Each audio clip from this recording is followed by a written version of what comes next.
असली झटका बिल्डर्स को तब लगता है जब हम पेनल्टी की बात करते हैं, क्योंकि अगर कोई बिल्डर रेरा के नियमों का उल्लंघन करता है तो उस पर प्रोजेक्ट की लागत का 10% जुर्माना लगाया जा सकता है और लगातार उल्लंघन करने पर 3 साल तक की जेल भी हो सकती है।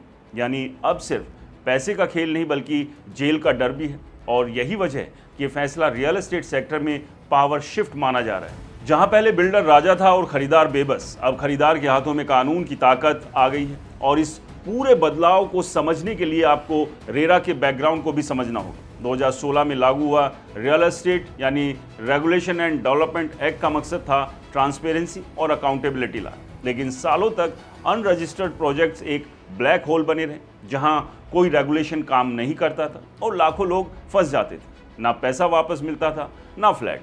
लेकिन अब 2026 के इस संशोधन ने इस ब्लैक होल को बंद करने की कोशिश की है और यही कारण है कि एक्सपर्ट्स इसे हिस्टोरिक करेक्शन कह रहे हैं। इस फैसले का एक और बड़ा असर ये होगा कि अब बिल्डर्स के लिए अनरजिस्टर्ड प्रोजेक्ट्स लॉन्च करना बेहद जोखिम भरा हो जाए, क्योंकि अब हर खरीदार सीधे रेरा तक पहुंच सकता है और जैसे ही कोई शिकायत दर्ज होती है रेरा खुद जांच करेगा कि प्रोजेक्ट को रजिस्टर होना चाहिए था या नहीं। और अगर जवाब हाँ में है तो बिल्डर पर डबल कार्रवाई होगी।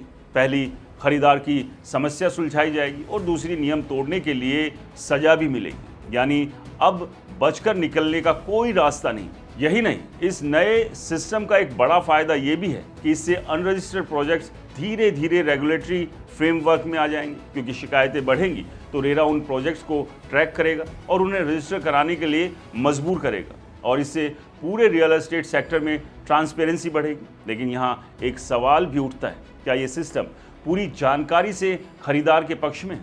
जवाब है हाँ, लेकिन शर्तों के साथ, क्योंकि अब जिम्मेदारी खरीदारों की भी बढ़ गई है।